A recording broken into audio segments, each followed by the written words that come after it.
Let's look at how to do the colors and fonts project. First thing you want to do is build your HTML skeleton. Notice that with mine, that every time a set of tags contains other tags, those other tags are indented inside of it. So even here, they're indented inside the head tags. That just makes your code easier to read, so try to do that. First thing we'll want to do is put in name and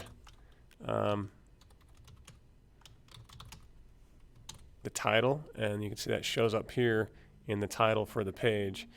The next thing you'll probably want to do is go down and get your list of definitions that you're creating, and you can see they're here. And go ahead and start typing each of those in as a separate paragraph, and I'll just do a couple of them to show how this is done. Put in CSS, and then here we'll put in HTML. You're going to say what it stands for. You're going to put that in parentheses, and then you're going to go ahead and give a definition after that.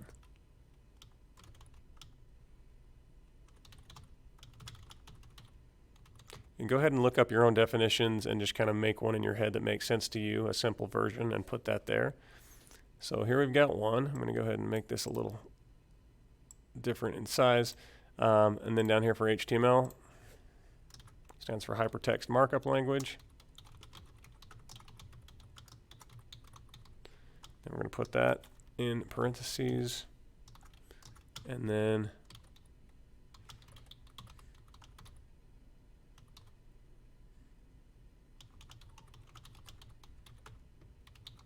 something like that, right? And I save that, and you'll see they show up here, and they're just plain text. They don't do a lot. Now, in front of that, you're going to have a heading that tells what your page actually is. So I'm going to put in an H1 tag. This will be called Colors and Fonts.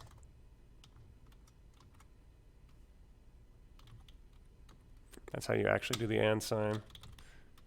And we save that, and you can see it shows up there as well. And then you're going to have a total of, I think, 10 of these different definitions that come down the page, but I'll just show you on these couple.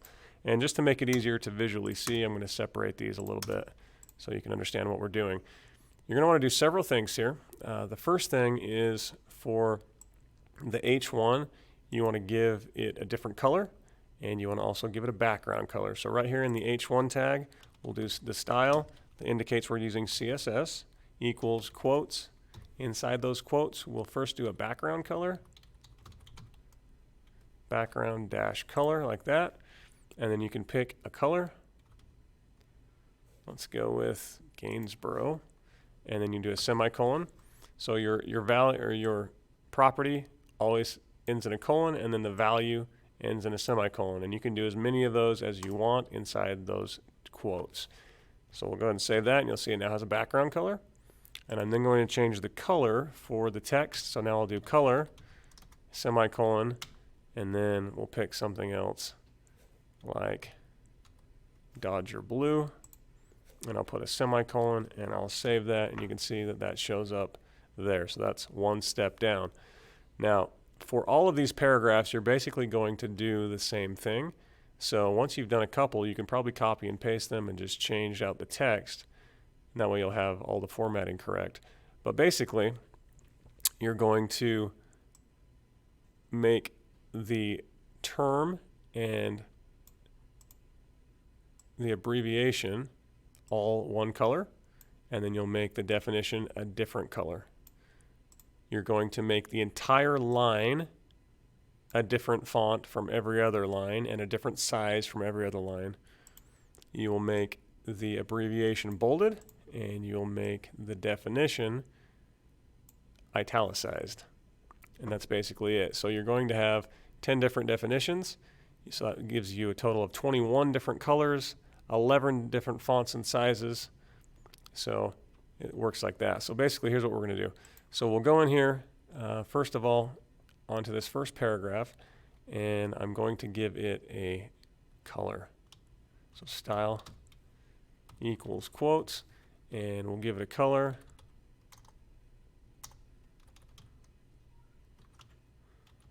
Let's go with hot pink.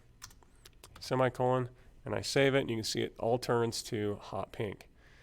I'm then going to put in addition to that, a size, which is font size. And you can put in different measures. One we're going to use right now is pixels, so I'm going to put in 20 pixels. I save that, and you can see it grows a little bit. And the last one we'll do is font family to change the style of the font. Now it comes up with a few here. If you know a name of one, these are all just categories. You can search for WebSafe fonts. It'll give you several of them that you can try that are pretty safe to use on most computers that will show up there. If they don't show up there on the computer itself, it's not going to work. So I'm going to put an Impact. Let's try Impact.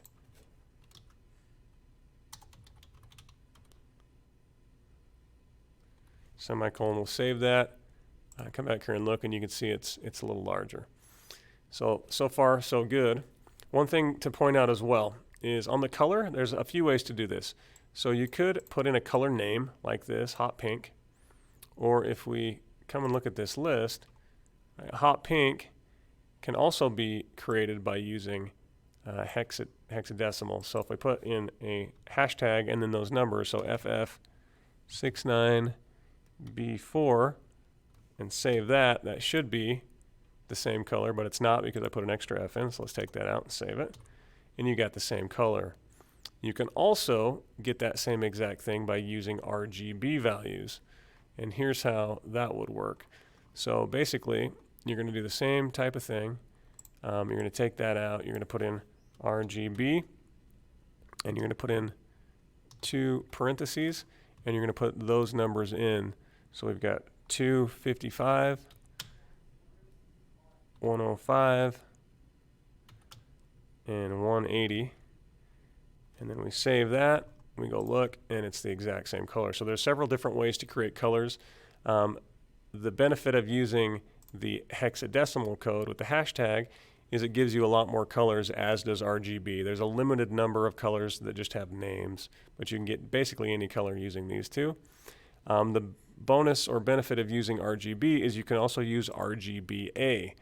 The A stands for alpha, your alpha channel, which is transparency. So just to give you an idea, the fourth value is going to be a decimal. It'll be from 0 to 1. 0 being 100% invisible or transparent, 1 being 100% visible.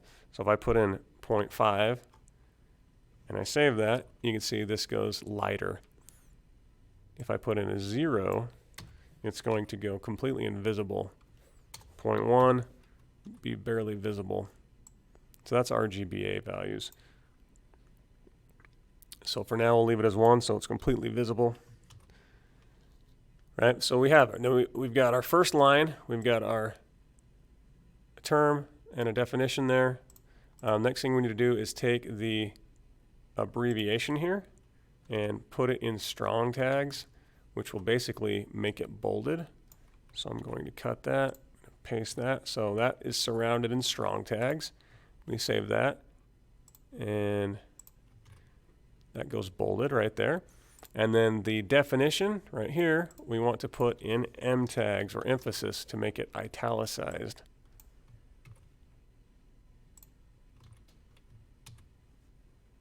And we save that, refresh that, you can see that's now italicized on the end. Okay, last thing we're going to do is make the end of this a different color. And that is when you use something called a span tag. So currently we're applying all those styles just right inside this one paragraph. It has an opening paragraph tag and a closing. We need to add another little tag to make just one section a different color. So we'll go to right here where it says the style of the home page, and I'm going to put in a span tag. There's my ending span tag, so we'll put that, we'll cut that, we'll put it at the end. So notice it goes span and then M. So we want to close the M first and then put in the span. So inside the span tag, we'll put in the style equals quotes and then put in a color. And we'll put in a different color than what we have got there. So let's go with some sort of orange. and I save that, and you can see it turns orange. So line 1 is done. Let's just do one other line. So here we have our second one, hypertext markup language. So first thing, let's put in style tag, and we'll do the color again. And we'll put in, let's put in aqua. Save that. You can see the whole line turns aqua. Next thing we'll do is we will put in a font size. And we'll put in 30 pixels. Save that. You see that gets a little bit larger. So maybe let's go even smaller than that so it stays on the same page for now.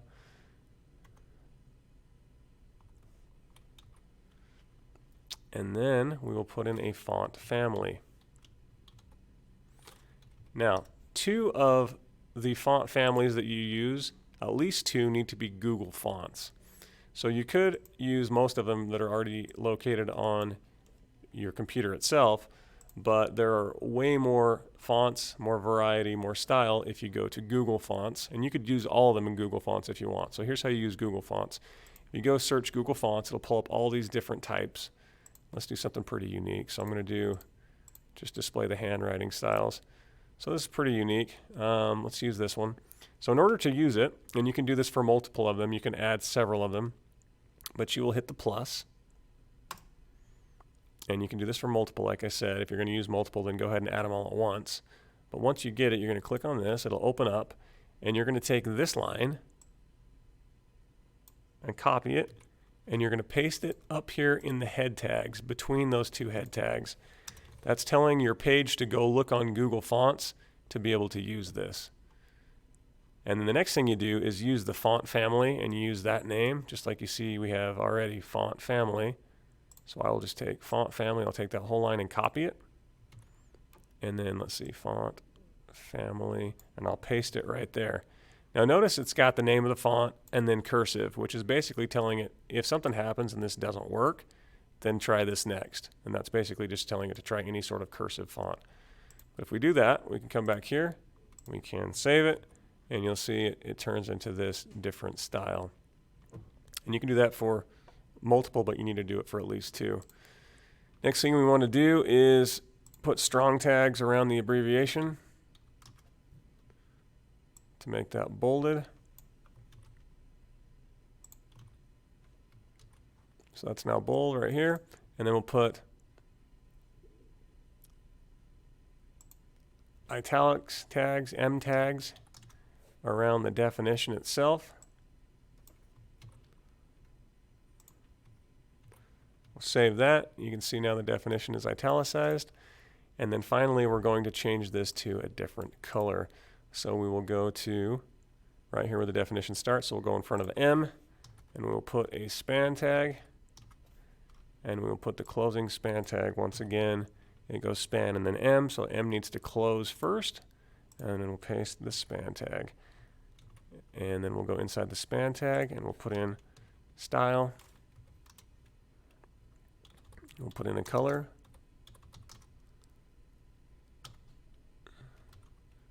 Put in purple.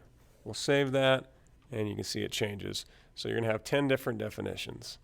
Each of them will have 2 different colors, one for the definition, one for the term. The abbreviation will be bolded. The definition will be italicized. They'll each be a different font, each line, and a different size. And that is it.